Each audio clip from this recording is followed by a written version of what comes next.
welcome to Luminary and MAVION's Getting Started in NFTs.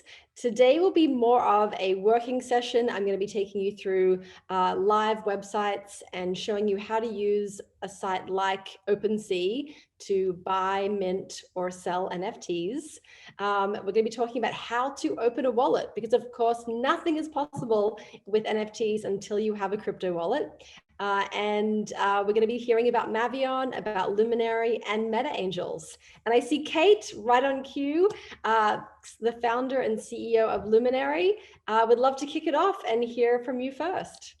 Great, thanks, Michelle. Sorry, I'm a few minutes late. We have another event happening here in New York City, and so I am multitasking as all women do. First of all, I just want to say hello to anyone that doesn't know who Luminary is, to a number of Luminary members that I see on here, and it's just great to have Allison and Michelle here. A little bit about Luminary. I left a very long career in finance to launch a company 3 years ago, which is Luminary. We're a global community and network of women and male allies with a mission to advance women in the workforce. We can't do that without education, awareness, and information. And so about a year ago, when all of this information about NFTs and crypto and Web3 was coming, as a banker for 20 years, I sort of put it to the side and said, this is a hoax, this is not a big deal, this is bullshit. And then I met Michelle and Andrea. And one of the things that I've seen from our community is that we are yearning for information about these topics. We do not want to be cut out of what is the next phase in the wave of technology and transformation. As someone who graduated in the 90s boom of the internet, the original internet boom, I saw women repeatedly cut out. And if we look at all of these incredible companies that were started in that original boom, very, very few that were started or even given equity to women. And so we're not going to let that happen. We are starting this incredible partnership with MAVION. And as I mentioned, I spent 2.5 hours at an event with Michelle and Andrea, and it finally sunk in because they were speaking my language. They were taking the time to educate and create awareness. And after all of that energy and that great information, I said, we have a community of women around the world in 30 countries. We work with 70 plus companies and over 6,000 women. What can we do? And so you'll hear a little bit more about this, and why we're starting all of these virtual events is really leading up to, number one, education and awareness, and getting women involved and getting you to really buy into this and understanding what it means. But also the week of June 20th. If you're in New York, if you're in London, if you're in Tulsa, I don't care. We are coming together to create and take over Luminary, our physical space here in New York, for women in NFT. It is NFT NYC week here, and Luminary, we are creating a home in partnership with MAVION to create a home for women in Web3, crypto, and NFT for that week, with dozens of events and activations, educations, opportunities to learn, opportunities to connect. And so a lot of this virtual programming that we're doing is leading up to that, so that when you get ready to set up that wallet, when you're ready to mint your first NFT, you are prepared and can go. So I'm really excited for this conversation. As I mentioned, that 2.5 hours I got to spend with Michelle and Andrea here in New York, I got to set up my wallet. I got to mint my first NFT, and then now my second and my third. And I am completely of the opinion that if we don't take advantage now of all of the resources that women are bringing to the table, we will be left out. So Michelle, I'm going to hand it back over to you. You and Allie, the experts, certainly not me, but I'm learning and I'm committed to continue to learning, and that's why I'm here too. Amazing, Cate, thank you. And it is really exciting to have a partner in Luminary. MAVION and Luminary came together, I think, with the same crypto curious questions, and we are determined to turn those questions that we have and that you now have into breakthroughs. So with that, my first thing is to give you the knowledge you need because it's not difficult, but it's not intuitive. So last week we talked about how to open a crypto exchange where you can actually buy ETH. We talked about what is an NFT, and we talked about the different kinds of NFTs. There are NFTs where they give you access to events and networks. There are NFTs that are beautiful art. Oh, we're just going to remind everyone to mute. Thank you. There are NFTs that give you access to art. And then there are NFTs that give you what's called a utility. And utility NFTs are where there's a really rich opportunity to gain real world benefits. NFTs that can give you royalties, NFTs that can give you access to purchase merch or upgrade you in hotels or give you real life value. That's not just living in the metaverse, although there's also great digital metaverse applications also. So for anyone who missed that event, that was last week, the video was in the email that we sent out with this link. It will also be posted to our website. If you can't find it, please let us know. We're happy to share the link. It's a really great place to start. I'm going to recap very quickly and share my screen here with some screen grabs because we all need multiple places to learn. It takes layers. It takes more than just hearing something one time to understand the space. So screen grab this. These are some podcasts you can listen to, really digestible, anywhere from 8 to 20 minutes. And you'll hear real stories about how people are using NFTs, and that application will start to make sense to you for how it might work in your business or how you might like to invest in NFTs. Another great screen grab here, update your news feeds. These are all vetted, credible news sources. Highlighted here are news sources and accounts for us. So WAGMI is one that we run. Women in Web3, there's my personal, and Andrea Siegel 20 is my co-founder. And of course, female NFTs to follow. Our NFT, MAVION World, and Meta Angels, our guest today. But lots of really interesting content from people that you can trust are on this slide. All right, so let's talk about setting up your wallet. So last week, as I mentioned, we covered steps 1 and 2, which was go to your laptop, go to coinbase.com, set up an account, very easy, with a password and an email.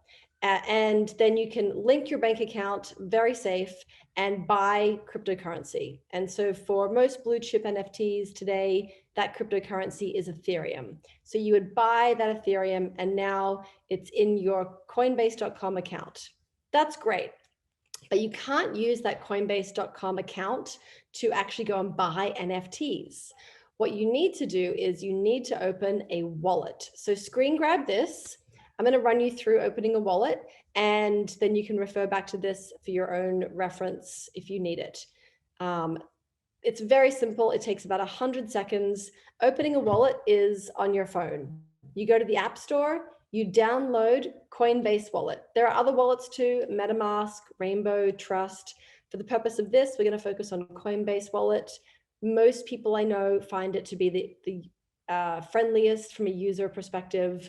And of course, it's very, very safe.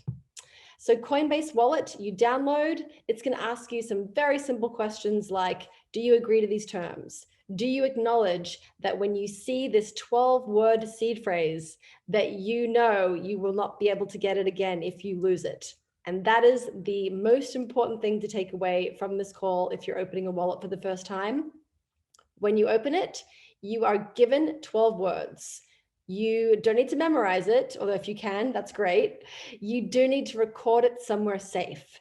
Because basically what happens by opening a wallet, you're essentially opening like a Lego brick. If blockchain is this infinite Lego tower being built, we talked about this last week, every action on blockchain is like a Lego brick going into this tower.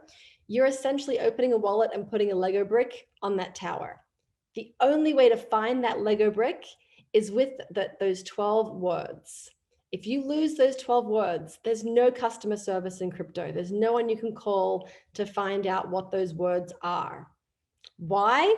Because in our current Web 2, if you log on to chase.com and you forget your password, you're looking at a company's server. And every time you look at your Chase statement online, you're looking at a copy of what's on their server. And every time you log in and make a transaction, another copy of what's on their server is put on your screen. So if you ever forget your password to Chase, they have a long history of copies to go back through and to look up and reset your password, because they own the server and they've got copies and they can reset and get you on your way. In crypto, there's no copies. It's just that Lego block on the Lego tower of blockchain. There's one. And so when you want to look at it, you need those 12 words to find that Lego block and put it on your screen so that you can see what's in your wallet. If you lose it, you can't get it again. Also, if someone else finds your 12-word seed phrase, they will now have access to your crypto wallet.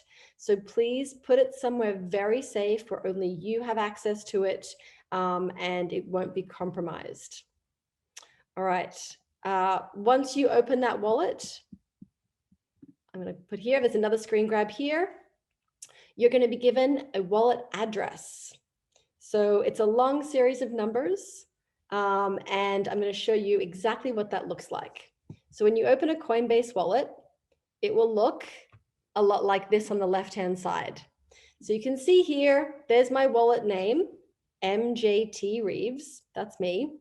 In your wallet, you're going to see that there'd be a dollar amount. I've just plucked it out. There's your balance of how much in US dollars you have in Ethereum. And then you have down here at the bottom, it would say how much Ethereum you have in there. You have two columns. You can see coins and NFTs. So within your wallet, you can look up how much you have in coins, cryptocurrency like Ethereum, or if you were to tap NFTs there, it would show you pictures of all the NFTs you have purchased in your wallet. So they are safe sitting in your wallet. But how do you get currency in your wallet, and how do you get NFTs in your wallet? Well, you need to know your wallet address. So if you click receive, receive will show you a list of different cryptocurrencies. You would click on Ethereum, and this is what you would see. You'd now see a QR code with this long address. Now that's my actual public address. I am very safe in sharing it with you here because there's nothing you can do with that address except send me something. So if you want to send me ETH, you want to send me NFTs, that's totally fine.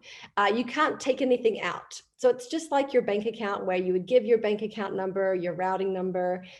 People can only put things in, they can't take things out.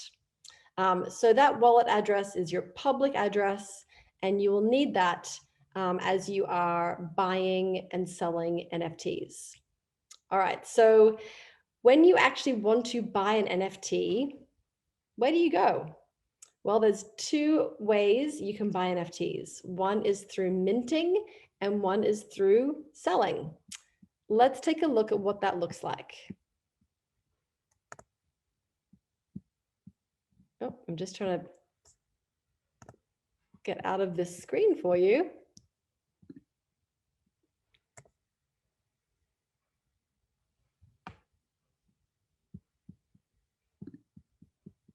Oh, can you, okay.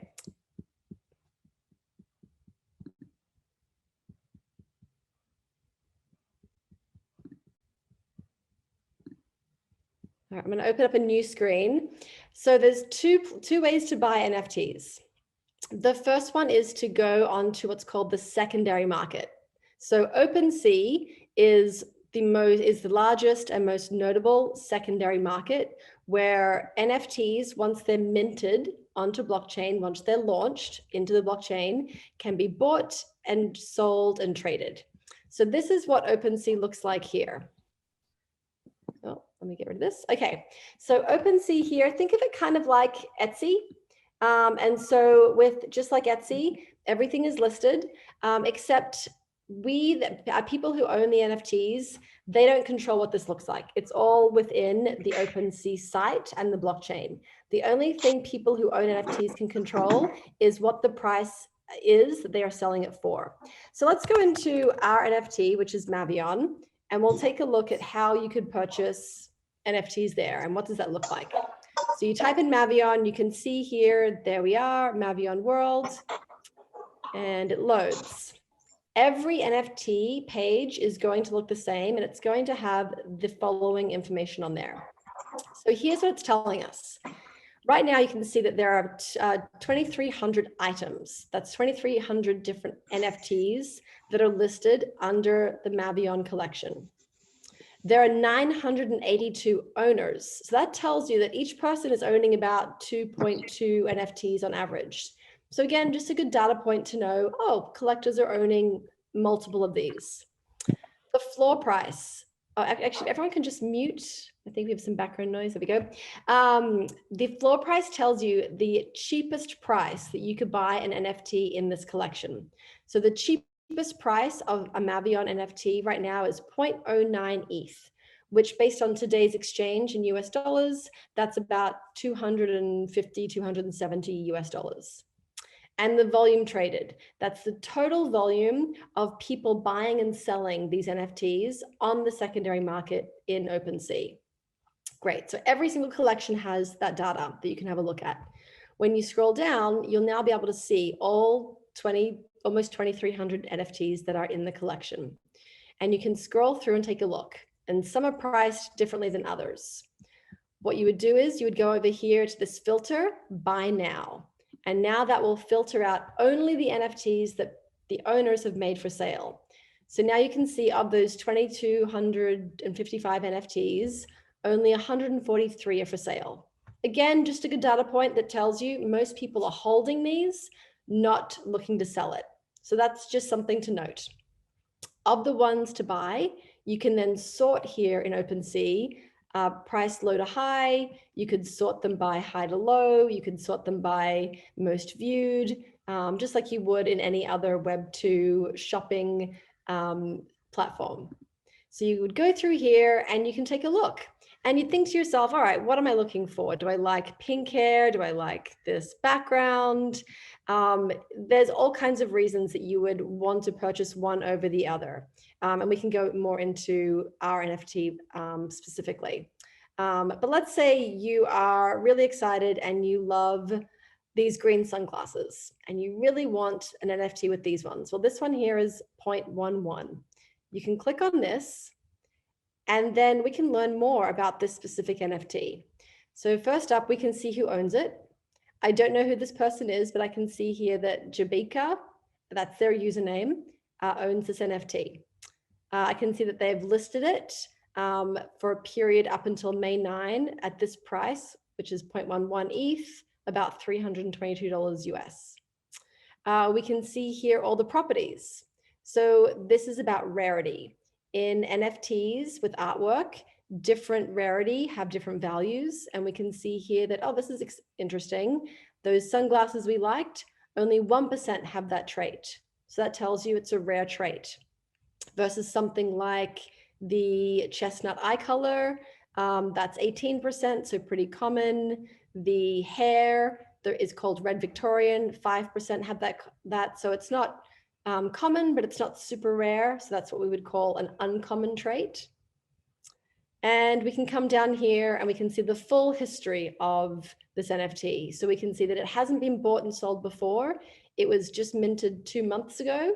That means Jabika came onto our site and added it to the blockchain for the first time themselves. And now this is the first time they are looking to sell it. All right, let's say you're like, I love this, but I want to see what else has these green glasses. You can actually click on any one of these details and it will pull up all of the NFTs that have that particular detail. So I clicked on the green sunglasses, and now we can see all of them that have the sunglasses. And because it's pretty rare, only 31 in the collection have the green glasses. And you go through, you take a look, and you see, well, gosh, of the 31 that are available, only 3 are for sale. And you can tell that because see how these ones here at the top that I'm scrolling over, they have a price listed with a buy now that comes up as I hover over it. These ones here do not have a price. So these are publicly listed, but you can't buy them. They're not activated for sale. And these ones here are priced really differently. So this one here is available for 0.11, this one for 0.25, and this one for 0.8. The reason those prices are different is it varies based on those other features. So we saw here that this one here for 0.11 has the rare glasses, but it had a lot of other traits that were uncommon, not super rare. Versus this one here, if we have a look, why is that at 0.8? Why would that one be 8 times the price of the other one? We see here in the properties, it has a very rare accessory. The accessory is 0.09. So this accessory, the clutch here, is super rare. And because of that rarity, it is driving the price and the value of this NFT up. So that's how you can really play with. Oh, yes. Sorry, Michelle. We have a question from Jessica. Are they going to have an opportunity to ask questions during this, or should they wait until later? Oh, absolutely. I'm going to run through just the how to buy and sell, and then we're going to dive into some Q&A. So we can absolutely go through all that. Yes. So feel free to either drop the question in the chat so that you don't forget and make sure that we cover off on it, or you're welcome to jump out with the question as we're in the middle of Q&A. Perfect. Thanks. Okay, great. Okay, so let's say you're like, you know what, this is the one. I want this one. I want this. You would click buy now. Well, when you buy now, OpenSea doesn't know who you are. So in crypto, there's no identities, there's no opening up accounts, there's no entering your personal information. Instead, what there is Connect Wallet. You're going to see Connect Wallet across everything that there is to do with NFTs, because it's not about who you are. It's about connecting that Lego brick, your wallet, to the platform to make a purchase. So you would select here, if you've downloaded the Coinbase wallet, you would select that's the wallet that you own. And what comes up now is a QR code.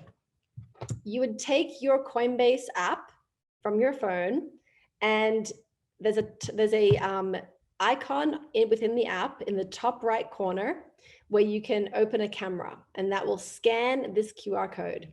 And that will instantly, I won't do it here because I'm not going to connect my wallet, but it will instantly connect your wallet now to OpenSea. And what would appear is a notification saying, great, we see your wallet address. And now it can recognize what funds I have in that wallet, and I would be able to complete the purchase. The other way to connect your wallet, if you're not even ready to buy yet, is just to use this wallet icon in the top right-hand corner. You can click that at any time and connect your wallet that way. That's also how you would sell an item too. So if you purchase this and then decided later you wanted to sell it, you would come up here into this icon, connect your wallet. It would then pull up all the NFTs that it can see inside that wallet. And now instead of it saying buy now, it would recognize that you are the owner, and it would ask you if you want to sell it. So you absolutely can then click the sell now button, and then you would set your price and set the time frame, and away you go. And then that would just be listed up until that time frame or until somebody purchases it. As soon as it's purchased, those funds would go into your wallet, and you would see those funds in your Coinbase Wallet app on your phone. Michelle? Yes. Can I just have, because there's a question about minting. And yes. So I know you're kind of going forward, but I think this is a basic question that I know I asked several months ago.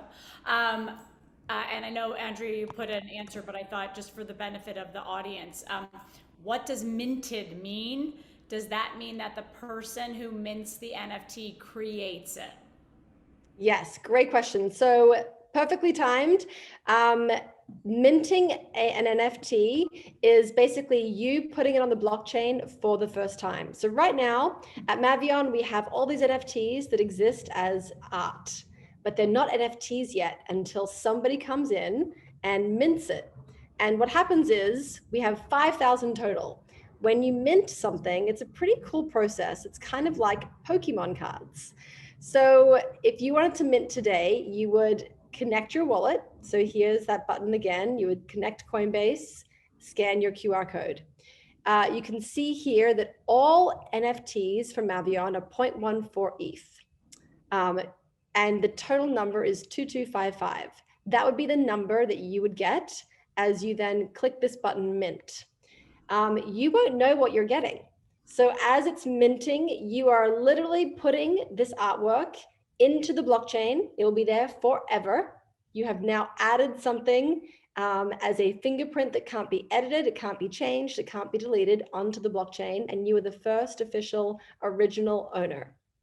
Then after it mints, there's what's called a reveal. And it takes a few minutes, depending on the Wi-Fi connection. Cate actually has the golden touch, by the way. Whenever she mints an NFT with us, it is a super rare. So I would highly suggest go and find Cate in New York City, ask her to hit the mint now button for you.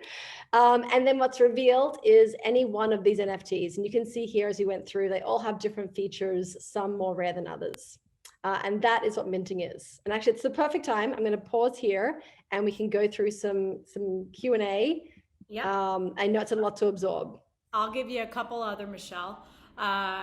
The other question is, and this comes up quite a bit, and it's also the question that I asked you in when you were at Luminary. Would you liken NFTs to collecting art or trading cards? You just mentioned Pokemon. And then how can you use your NFT after purchasing? Great question. Okay, so it is just like those trading cards. When you mint, you don't know what you're going to get, and it's revealed, and maybe you get a super rare, maybe you don't. That's for minting. If it's on the secondaries, then yes, it's just like art. You're buying what you love and what speaks to you. But what do you do now? It's sitting in your wallet. Great question. So I think let's go through the two examples we have here. From Mavion, we look at those NFTs like your own mini retail empire. So we'll be taking those artwork assets, the hair color, the accessories, the clothing, and turning them into digital assets. And those digital assets are going to be used in gaming collaborations or retail partnerships. And royalties from those deals are going to be shared across our NFT holders. So we like to look at our NFTs, as I mentioned, as retail empires that are just sitting in your wallet. And those royalties are driving ETH back into your wallet. There are other examples where the NFT is just about the art. And there are some NFTs, actually ours is another one included, where during the month of, the week of June, while we're at Luminary, we're hosting a series of events, workshops, and panels. Some of those events are open to everyone, but some are only open to people who have a Mavion. And so we'll be able to tell, because of blockchain, if you are a Mavion holder and have that NFT in your wallet. And if you do, good news, you're coming to some cocktail parties with us. You get to hang with us and you get all kinds of perks and merch and other things like that. So that NFT can really unlock different benefits depending on the collection. So make sure you do your research to understand what you're getting from that collection. Is it access to events? Is it actual product? Is it something else? And there's a follow-up question that's a great point around, and it's also what interested me about Mavion is the physical accessory when you mint. So for the Mavion model, how soon do you get the physical accessory? Great question. As soon as we've finished minting all 5,000, we'll be announcing a calendar of all the dates. So we have 88 different accessories that are featured in those NFTs. So there'll be 88 different times that we're sharing. Some will be on the same dates, but there'll be a calendar of if you have this earring versus this clutch, these are the dates that everything is being shipped out. Okay, and then one more question right now. And this is something that comes up all the time from the creator side. So if you are an artist, and I'll add creator, wanting to offer NFTs for minting, how do you determine how to set the price? Is it following your approach of rare elements in the case of art, or are there different models? Great question. So if you're minting your own NFTs, you set one price for every one, and it's really up to you. There's no rule on what you should or shouldn't do. The general thesis is that you set a reasonable, affordable price point because it will continue to trade and grow value. There are some NFTs that mint at 0.06 to 0.12. That's, I think, where I'm safe to say the majority of PFP and NFTs mint, but there's certainly NFTs that have minted for 2 or 3 ETH, and everything in between. Okay, and last question, I love this one, Nadia. You mentioned that you don't know what you're getting when you mint. Can you explain that a little more, please? Yes. So when you mint, you click that button that you're minting. A image that comes up will say content not available yet, and that will stay there for about a minute, sometimes 10 minutes. Don't worry, it's all very normal. It seems to really vary on Wi-Fi connection. And so it's basically adding it to the blockchain, and it's randomly pulling one of the 5,000 NFT combinations that we have, and then it reveals. And then that picture will appear in your wallet and in OpenSea, so you can see what you've got. So maybe you got the big rainbow hair, maybe you've got this background, maybe you've got earrings, maybe it's a necklace. And if I can just add one thing, just from from an example that I took. So I'm a Gen Xer. I grew up collecting baseball cards with my brothers and Garbage Pail Kids, if anyone remembers those. When you got them and you got your deck of cards, you were excited. Did you get that rare certain person? Did you get Dwight Gooden's rookie card if you're a Mets fan? And you hoped that you got that. But sometimes it was just random, and some of those would end up being valuable, and that was incredible. And so when I started thinking about NFTs, that's what I used that. I thought, okay, when I mint, it could be anything. It could be any card in that deck that I'm getting. It depends on how I see that value and how others see that value. And as Michelle likes to say, I keep getting rare ones. We'll see. So, but that is how I think of it. You mentioned Pokemon cards earlier. I think it's really interesting when you're minting, it's sort of that luck of the draw. And you can collect and you can collect. And then as Michelle talked about earlier, then you can put it on then it's on the secondary market. So you can sell it, people can offer. We've seen incredible NFTs are very valuable. So that is one of my small way. That's how I explained it to my boyfriend, who's also a banker, and then he actually got it. So I'm educating a white man. There's one other question, Michelle. Is minting still open for MAVION, or does one need to purchase on OpenSea? Great question. Minting is still open. So you actually have the option now. You can mint and see what you're going to get, or you can go onto OpenSea and shop the secondaries if you're like, I just know what I want and I just want to get this one. But I will say that there are a lot of super rares that have not minted yet, and it is definitely a fun process to see what you're going to get. Yeah. And I think there's also, I feel like when you mint, you get the one that's like right for you too. Michelle, thanks for adding that. I think I was just going to add that there are some super rares that have not been minted yet, and also one-of-a-kind accessories that have not been minted in some of the NFTs. So it's something else to just think about when you're minting. It is. I'm going to show you guys. This is just something fun where we talk about you get the one that's right for you. We had a panel with Rebecca Minkoff in March, and as she left the event, she jumped in the Uber, she minted a MAVION, and she revealed, you can see here, this one with the clutch, and it's the most rare clutch. And I just love that the queen of the iconic Minkoff handbags got the iconic Mavion clutch too. And I'm like, you just get the one that was right for you. It even kind of looks like her too, like the hair, the like edgy, cool background that was inspired by the Lower East Side. Like, I'm like, yeah, it's cool. It's her. Okay, I know we have Allison on but one other Yes. question, and I'm going to combine it because it's both about that creator. So I'm an artist and want to create my own series of NFTs, each with a different something. So how do I go about that? How do I set them up? How do I upload that art? And which can be very confusing, Michelle. Absolutely. If you're an artist and you're looking to sell one of one NFTs, OpenSea actually makes it very simple. You can upload your JPEG, the digital version of your art. You can set the price for each one. So when it comes to one of one art, maybe you have one piece that's worth more than the others, you set the price and you will actually be minting it yourself. You'll be able to use the templates that OpenSea have so that you can choose the right smart contract. You don't need to have all these development teams and back end. You really can do it yourself. In fact, to give context, my 7-year-old daughter and my 9-year-old son have minted their own NFTs on OpenSea. They're not for sale, they're just for fun. And it's that easy. It's just new and it takes a minute to go through their process, but it really is very doable for you to be able to do on your own. Okay, back to you. All right. Well, I am so excited to welcome Allison. Allison Downey is one of the co-founders from Meta Angels.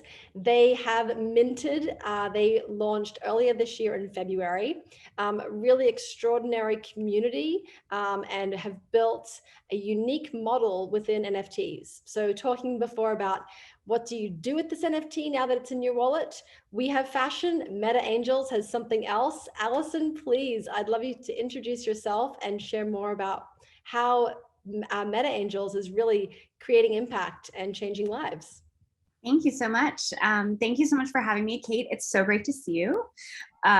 Thrilled to be on here with you and excited to be at Luminary the week of NFT NYC. So by way of quick background for everyone, Meta Angels is an NFT community that is harnessing metaverse relationships to drive real life impact.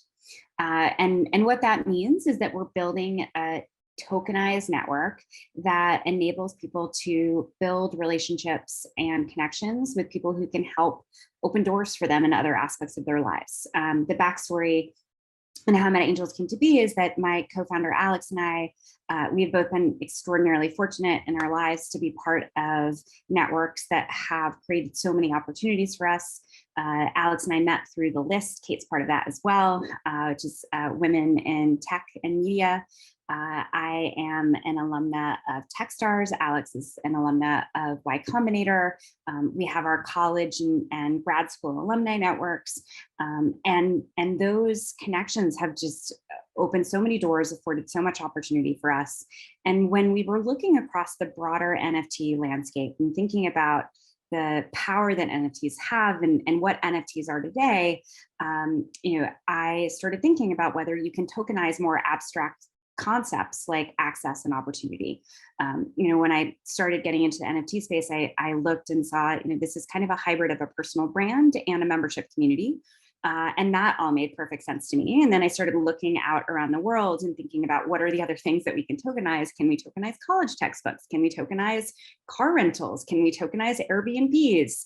And then that brought me to this idea of tokenizing networks and relationships. So built out Meta Angels as a network that is values driven, so centered around generosity, transparency, and accessibility.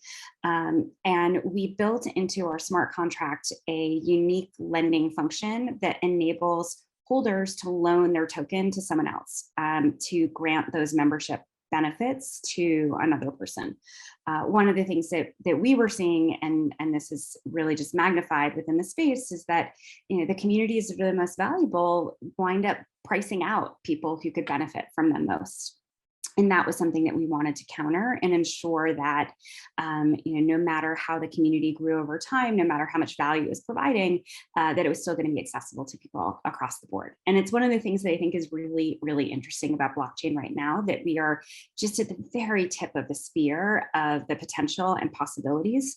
If you think about blockchain right now is the equivalent of a back end technology, which is a smart contract, and a front end, which is the art that we see in NFTs. It's like a website where you've got the front end of a website that you interact with, and then the piece that is actually making things happen in the back end. We have only started to begin to explore the opportunities and possibilities of what can be done with that backend and those smart contracts. So back in November, there was not a way, and really December and January until we minted in February, there wasn't a way to lend an NFT on blockchain. And we built that. We got the idea, we were able to execute it, and that's such a simplistic, basic thing. You just gives you so much space to imagine what the other opportunities and possibilities are. Allison, it's a really exciting concept that does, I think, upend a lot of old thinking.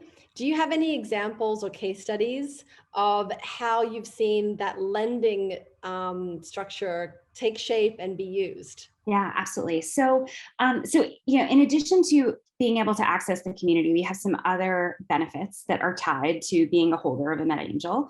One of them is Angel Labs, which is the accelerator that we announced in early April. It's actually kicking off next week. And it's a Web3 accelerator in the style of a Techstars or a Y Combinator that takes founders and experienced entrepreneurs from concept through mint. We were seeing a lot of people reinventing the wheel in the space. We have a lot of very smart Solidity developers who are writing the same smart contract over and over again. There are a lot of basics as well with transitioning from Web 2 to Web 3 that we don't want to be taking up the brain space of really talented founders. Things like setting up a multi-sig wallet, and I won't get into all the jargony things, but there are a lot of complexities in the space that are different than building a Web 2 business, and we wanted to kind of take that off the plate of these founders and also give them access to a pool of mentors who understood the space, who had the relationships, and would help them accelerate the businesses. So with Angel Labs, if you were a holder of a Meta Angel, you were guaranteed an interview for the program. And we wound up getting, sorry, there's a little bit of chaos in the background. So it's dinner time. So we wound up getting 297 applicants for Meta Angels, and more than 200 of them wound up getting interviews, a lot of whom borrowed a token in order to secure that interview. So that's one of the things we've seen come to life with the lending program, people loaning access to ensure that entrepreneurs had a way to get their foot in the door of this program. Another one, and this is one of the great ones that just came up in the past couple of weeks, there is a teacher in our community from Ghana.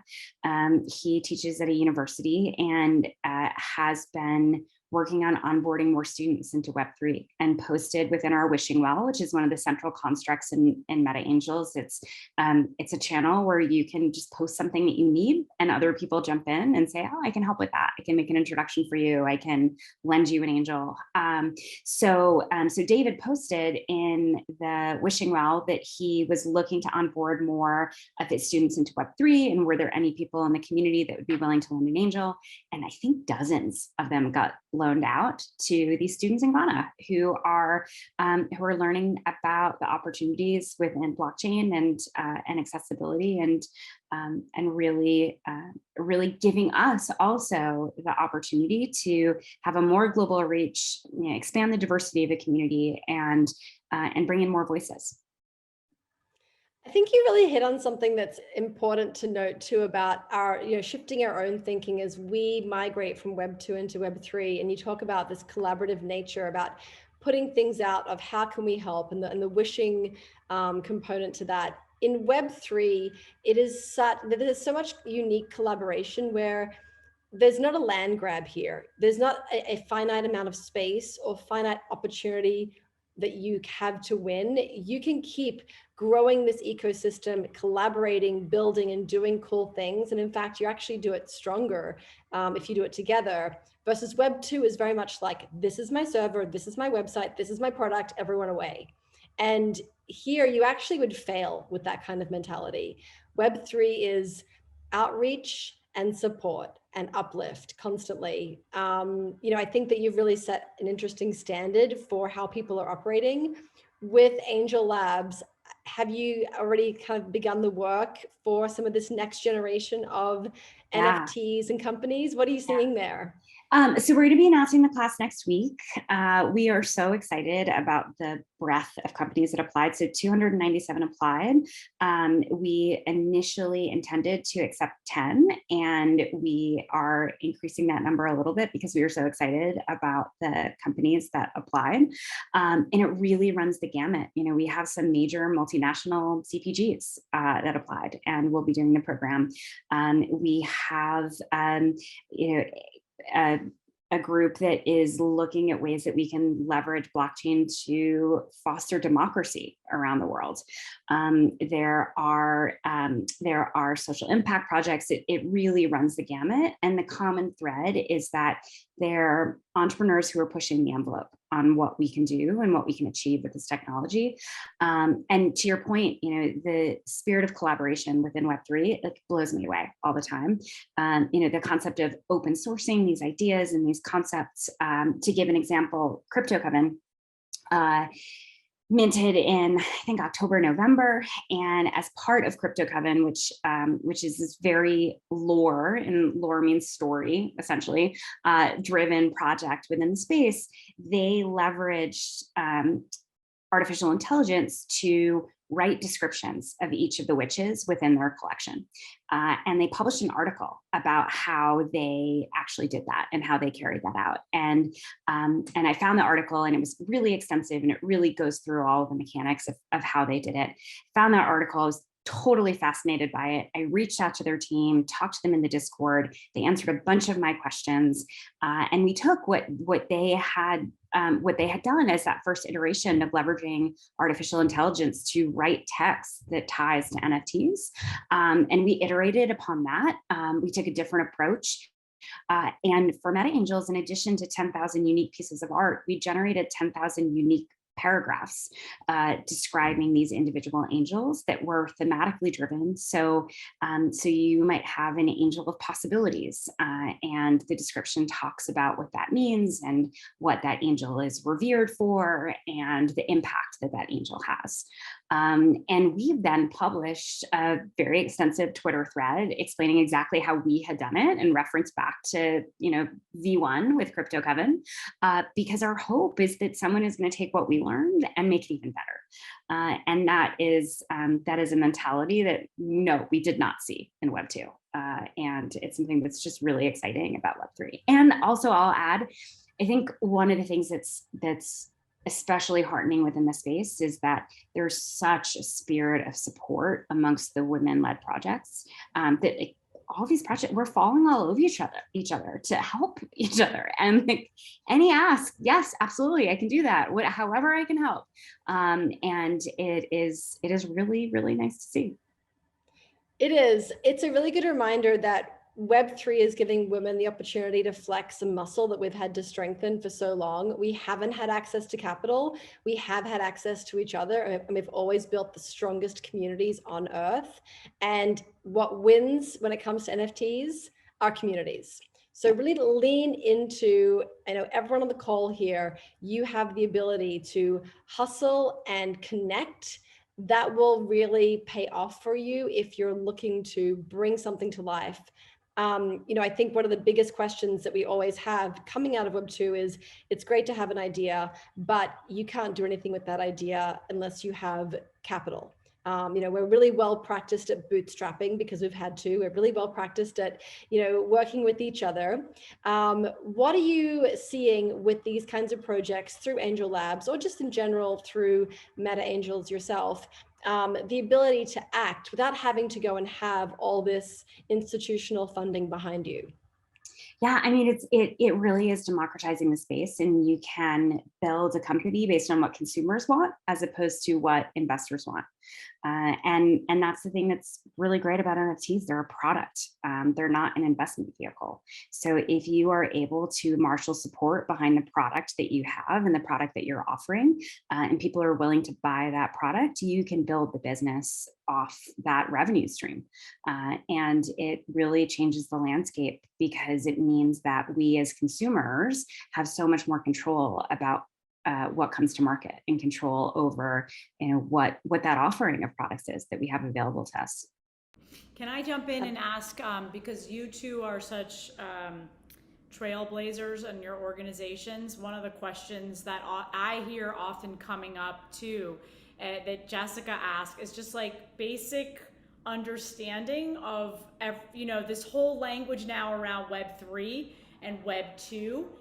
Can you just give a snippet around, okay, what's the difference? Yeah, absolutely. Because people that aren't in it don't know it. Yeah, I really like simplifications, and to really simplify and distill it down. Think about Web 1 as readable. So that's the AOLs, the first version of the New York Times, where you're just going on, you're consuming content. Web 2 is writable and readable. So that was, Facebook, Pinterest, Twitter, being able to interact and actually create content in a pretty seamless, streamlined way. And then when I think about Web3, it's readable, writable, and ownable, where you actually have ownership of these pieces of content that you're creating, of these things that you're buying, that there is a proof of ownership that lives on the blockchain, and really democratizing access to the internet, where instead of having a centralized company like a Facebook or a Google or an Apple, or a Netflix owning all of those different pieces and controlling things, with Web3, the idea is that the individuals actually own it themselves. Actually, I'm happy to stay on for anyone who wants that kind of breakdown on what is an NFT, what is Web 1, 2, 3. I have kind of a 5 to 7 minute thing I can take you through, for those who are like, I really just need to get back to basics. I'm happy to stay on after this. And I'm going to take this window to drop off. I have 2 brothers-in-law, a sister-in-law, 2 nephews, and a niece in the other room, along with my own family. You're good. You're good. Thank you so much for having me. Thanks, Allie. Yes, sounds good. Thank you. Thank you, Allison. Michelle, we also have another question from Nadia, which is, where can one find an NFT mentor? I think, we all can answer this. But I think my first recommendation is to find that friend in your own community who is crypto curious, because I think everyone enters this journey in the exact same way, which is showing up here, asking the question, what is an NFT? And then, finding places like MAVION as a resource where we're doing weekly educational and showing up together. I think also utilizing all those resources. And the different podcasts and different research people that you can follow. So I think there's so many resources out there, but I do think it's so important to start, with a friend that you can do this with, someone else that's curious that you can bring along with you. Yeah. I've posted here, this is our Discord. I know that Discord sounds even more foreign and scary. We have set up a really unique Discord. There are no links, so you are totally safe from phishing scams. There's nothing you can click in there that will take you anywhere, because there's nothing to click. But what you do have, though, is a really rich community that's predominantly female, who have come together. They've bought NFTs. They've had the same questions you have. I'm telling you, they will be such a great first place to find your NFT mentor and BFF. They help each other in so many ways. There's always somebody in there 24/7, because it is people from all around the world. It is a like-minded community. So absolutely go in there. Hallie is the community manager, and there are a couple of mods as well. They will literally bend over backwards and do whatever they need to do to make sure that everyone has answers to questions. We are in the period right now that we are in is the education phase, and nobody can succeed unless they have the information they need. So please, this is the time to lean in and get that information. Was there another question as well? Sorry, with that, Cate? No, I was just going to say, I know that we're topping the hour. There were a couple of questions around how do they get more information, particularly about NFT Week in New York City and all of the events that we're hosting. So the two things that I would say is follow Mavion World. One, yes, for updates on all the various events and what we'll be doing together, but also as an NFT mentor. I think I learned so much, both on Discord and on just their Instagram and the Twitter, just to listen and learn. And then as far as events and what we'll be doing together during that week, we will be emailing everyone that signs up for these virtual events. There's so much more to come. And follow us both on social because we'll be sharing those updates there. But there will be a virtual event every single week, and we'll be sharing some homework and education as we lead up to that week. And oh, by the way, if you're not based in New York City and can't attend in person, in New York for NFT Week, we will have a ton of virtual components so you can join right from your living room wherever you are. Exactly. That's exactly it. We want to make this easy. And as Cate, you mentioned, there's homework. So last week's homework was to open Coinbase.com. This week's homework is to open a Coinbase wallet on your phone. We want to get you piece by piece all the infrastructure you need. And once you've got it for life, and you're done. So we can take a minute for anyone who needs to drop off. Please feel free, and for anyone who wants to stay on, I can go through a few more minutes and deep dive into some of those NFT basics. Michelle, I'm going to drop off so I can wrap up the other event that's happening. Luminary. You are the best. Excited to see everyone again next week. Woo! All right, sounds good. Thank you, Cate. Thanks, Cate.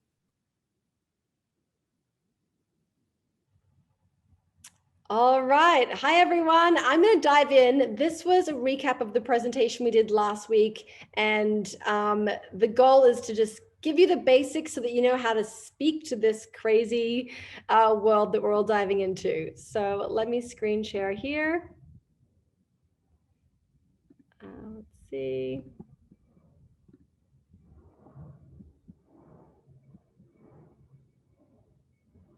All right. All right. Hey, everyone. And Alice and Andrea, let me know if there's any important questions. Just feel free to interrupt me. Otherwise, we can do Q&A at the end again. Okay, no problem. Yep. All right. All right. So I hear you. We're all feeling it. Web3 totally has a problem. And it's because right now you don't know where to go. We get it. When you go to YouTube, this is what you see. It's all men talking about the same kind of NFT and investments. And there's nothing wrong with what they're saying, but it's through one lens and one dimension. And how we think, how we learn, how we build businesses, it's all very different. So we need more representation from different voices speaking about what's happening in this space, particularly from women. Because right now we know that we've got a growing audience of NFT creators and buyers, but only 10% is represented by women. So let's help each other feel comfortable in the space so that we can hurry up and thrive, because it is a growing, huge industry. Last year, $41 billion was spent on NFTs. Only 10% of that went to women. So we've got some catching up to do, and we can do it.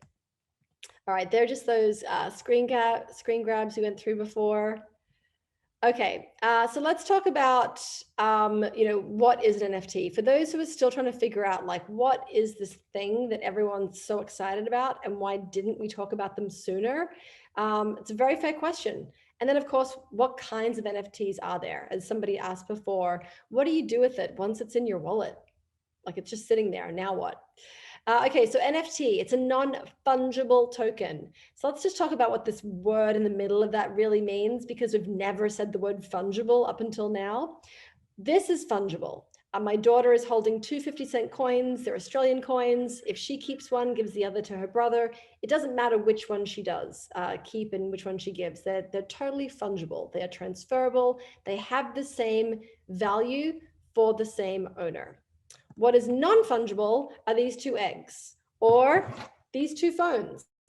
Yes, they're both phones. Yes, those are both eggs, but one you can cook with and one is a paperweight. You know, my US phone and my Australian phone, they don't have the same information. They both have different value at different times. I need that real egg when I'm cooking. I need that paperweight egg when I am working on my desk. Both have value, but it's not transferable. That is non-fungible. But these are non-fungible, tangible examples. An NFT is a non-fungible token. Cool. What the hell is a token? All right. Token is anything that can be digitized. It could be a JPEG like art. It could be an audio file for music. It could be a video. It could be a skin, like our kids are playing Fortnite and Roblox. Those are NFTs, all those gaming digital assets for skins. But even more interestingly, an NFT could be things like a confirmation code for a plane ticket that takes you to Europe for Paris Fashion Week. It could be a QR code that unlocks access to shop unique product from a Prada or a Nike collab. It could be any number of things that give you access to real world events, like instant upgrades to the Marriott Hotel whenever you stay there. So those kinds of access benefits are going to continue to gain popularity as more and more brands incorporate NFTs into their products. And those have real world benefits, which is exciting. So why haven't we used them before? Like, these are so cool. This is great. Why were we not talking about this in 2015? It's because NFTs can only exist on blockchain. They could never exist in Web 2. Well, hang on, what is blockchain then? So let's go back to the basics. Web 1, all through the 90s, Web 1 was your company intranet. It was a place, as Alison mentioned, that is read only. You would go to your company intranet, which was on the company server, and you would read reports like these earthquake reports for this company, or you could read your HR policy or your healthcare policy. You couldn't do anything. You would just read the information and that was it. But then by the end of the 1990s, this really cool thing called blogging happened, and that changed the game. Blogging was now a way that we could interact on those company servers. So now, not just reading a blogger's post, you could comment back and you could post that comment. So what happened was in Web 2, which we've been living in for the past 22 years, company servers allowed us to do an action. So things like Sephora, they could list a product on their company server and then allowed us to transact and buy it. Same thing with Chase. You could connect their account to your company and now you could get paid into that account and you could take funds and move them around. They created those rules. So Web 2 gave birth to online shopping, online banking, crazy things like online dating that people said no one would ever do. We've all done them. And online travel, it's really revolutionized how we really engage, operate, and live our lives today, because company servers have given us permission to create an action, buy something, sell something, post something, message someone. I mean, I like to joke sometimes that really Web 2 existed just to help the Kardashians as we see their drops come through and hit refresh 1,000 times to shop their collection for it only to sell out within 30 seconds. That was Web 2. Web 3 is different. There's no company server. Instead, it's called blockchain. Blockchain is like a digital ledger. It's operated by nodes. So instead of a server, it's nodes, millions of these nodes, which are computers run by people. And as I mentioned before, think of it like this Lego tower. And every time an action is taken by the blockchain or on the blockchain, a Lego brick is just put in place. And those nodes are working together to constantly validate and verify information that yes, that is an accurate action, and yes, that now goes onto the blockchain. So that tower will be built infinitely. So no servers, as I mentioned, it's decentralized. That's a very important pillar that distinguishes blockchain technology from what is Web 2. So this is Web 3. Web 3 is decentralized. All those nodes working together. And it's transparent. Because they have to work together, they can't hide anything. So you can see at any time what is happening on the blockchain as it happens. That transparency is key. And because we have this transparency, there's another word that was never said before until Web3, immutable. What is immutable? Immutable means it can never be changed, edited, or deleted. So as all those nodes are working together to verify information and they put it on the blockchain, once it's there, it can never change. It's immutable. It is there forever. And that is really a revolution in technology. It's basically like having truth serum. Blockchain is truth serum. And the NFTs are our truth tellers.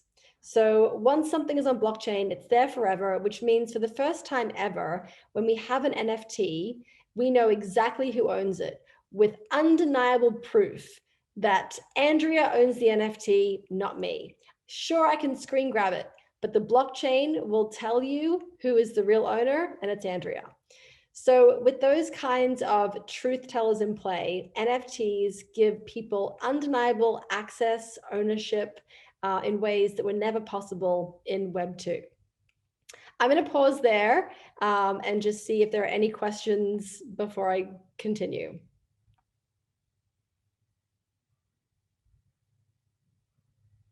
All good? All right, let's go through what kinds of NFTs there are. So NFTs can prove you own something. They can prove that you went somewhere. A POAP stands for a proof of attendance protocol. It can prove where you've gone for work experience, intern, travel, visas, permits, your education credentials. POAP NFTs are going to be really interesting for our kids' generation too. It's kind of like the new LinkedIn. Future employers will see exactly where they've gone, both culturally, socially, and in terms of their own experiences for work and education. And of course, our kids, they're using NFTs for skins. One of the most common uses for NFTs right now is for social clout. You know, just like we judge everyone on how they look based on what they're wearing, the car they drive, the shoes they wear, the watch, all those give social cues about somebody's personality. NFTs are doing the same thing. You can see inside people's wallets, they can see inside yours. These are just some examples of some celebrities and the NFTs inside their wallet and what it says about them. So for example, Reese Witherspoon has this World of Women. For anyone who knows that project, that tells you that Reese is supporting emerging artists and women in the arts community. Serena Williams owns a CryptoPunk, which is one of the very first NFTs it released in 2017. That tells you that she is someone who is an early adopter. She's a pioneer. She is early to the game, literally, and now in the metaverse. CryptoPunks are also trading at a very high price. So it tells you that she has access to a very elite network. No surprise there. Rebecca Minkoff has a MAVION, as you mentioned earlier. That tells us that she is supporting and uplifting independent designers, that she is a fan of sustainable fashion and a friend to the innovation of fashion in Web3. And Alison Felix, she owns a Boss Beauty. Boss Beauty is known for uplifting female entrepreneurs and really supporting the startup community. So that tells us something about Alison and her support for women starting their own companies. So again, these are all just cues about social identity through NFTs. Bottom line here, you're going to be judged for the NFTs you have. You're going to judge others. It already happens, and it's what's happening in access to different events, collabs, drops with Nike, and a number of other brands. So there's a couple of different kinds of NFTs. There's really three main buckets that they can fall within. The first is art, the second is utility, and the third is membership. So let's go through an example of each so you know what that means. So an art NFT. This is the Long Necky Ladies, a beautiful collection launched last year by a 13-year-old artist. Her name is Nyla Hayes, and she launched 3,300 of these NFTs. They all feature this long necky element, and they're all unique with different features, eyes, hair, backgrounds, things like that. What's incredible about art in NFTs is that she's doing things that were never possible in Web 2. In Web 2, to be an artist, she would have needed a marketing budget, a website, a gallery to show her work, an agent to promote it, and a lot of luck that she could cut through a very dense, highly saturated community. In Web 3, she launched this herself, and she sold $4 million worth of NFTs as a 13-year-old emerging artist. She is now named Time Magazine's Artist in Residence, and she is launching more collections. That kind of removed barrier to entry is life-changing for artists everywhere. And this is one where it is just about the art. There's no utility in terms of physical piece. It's not about going to parties and events. It is about being a part of the revolution for art and being an early owner for this acclaimed artist who you may think will go on to become even more famous as she develops her art and her craft. In terms of, I think I moved here. In terms of utility, this is MAVION, and for our NFTs, there is an art component, but there's also something more, and that's that utility where every layer is activated in a new way. So you can see here, we've got unique backgrounds, we've got a physical, the artwork of an accessory like these earrings, fashion, even makeup, like the rainbow lips on the bottom right corner. So as our NFT owners are minting and revealing these NFTs, we are working on collaborations and partnerships in gaming and with real retailers to launch things like this wallpaper. Yes, it's artwork on the NFT, but imagine now that wallpaper in your home as a physical feature wall. Imagine this pink or rainbow lipstick as a MAVION lipstick that you can shop in department stores around the country. Imagine now this earring is a gaming asset that you can use with superpowers in your favorite game. All of the royalties from those deals are shared among our NFT holders, as well as the 16 independent designers who make them. So we're really proud to work with emerging artists who are making this earring, which is made by a designer in Brazil, or bracelets that are made in Greece, necklaces made in Colombia, and so on. So we're really using our NFTs as a way to support other artists who wouldn't be able to do this on their own, and so we are doing it for them. And I mentioned this before, this is our version of your own mini retail empire in your back pocket. If this is the 1980s, we'd be talking about, Dunkin' Donuts franchises, but in 2022, we're talking about how this NFT can sit in your wallet and drive real income for you so that you can use your time doing the things you love. All right, the third category is membership NFT. So this is an NFT called the Flyfish Club. And you'll notice here, unlike the other NFTs I just showed you, this is all the same. All these NFTs are a fish. That's because they're not about the art. It's not about having a rare feature. It is about having this NFT in your wallet so that you can have access to make a reservation at this sushi restaurant in New York. And you can only go to this restaurant if you own this NFT. And this NFT is growing in value because the more people want to go, the more they're bidding to get one of these NFTs. So for example, when this NFT first launched, it was a few $100s. People who owned it would go to the restaurant, they loved it, demand, curiosity really grew, and now the cheapest NFT is $10,000 to be able to go to this restaurant. So people are going, they're buying this for a few $1,000s. Again, they go, then they sell the NFT later and they make money. But more than that, then the restaurant also makes money. So with all of these NFTs, every time it is bought and sold on the secondary market, the original owners, the restaurant, Nyla Hayes, the artist, they receive an ongoing royalty, which is income they can keep using to improve their experience, launch more products, and serve their community. So I will pause there. I know that's a lot to absorb, and we can dive into any questions. But those are the three main buckets of how NFTs can be grouped and work.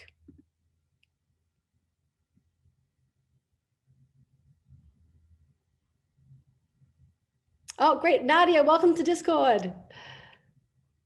Zita, who is on this, she is one of our amazing mods. Thank you. Definitely look out for Zita with any questions you have. Incredible member of our team and community to help women in the space, so to help everyone in the space. Yeah, and Hallie, who's not here, our Discord manager, I think she was like jumping into Discord just to welcome Nadia to Discord, and she's already getting a lot of people requesting this recording in Discord. So it's another thing to mention is it's a great resource for a lot of information and knowledge as well. So Michelle, we have one question. Do you employ an artists to draw NFTs for MAVION?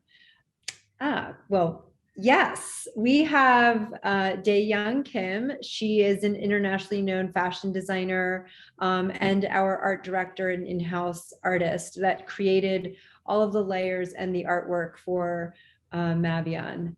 And she's not here today, but she is, lives between Portland, Oregon and Seoul, Korea. She was previously on Project Runway, so you might know her from there as well.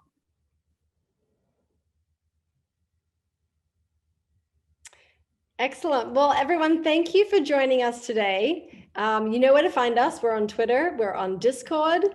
We are obsessed with NFTs. We're obsessed with helping everyone thrive in the space. We are recording this session, so we will get the link and share that to the email and on our Discord so that you have easy access. But thank you everyone for this. It was great to connect today. Thanks, everyone.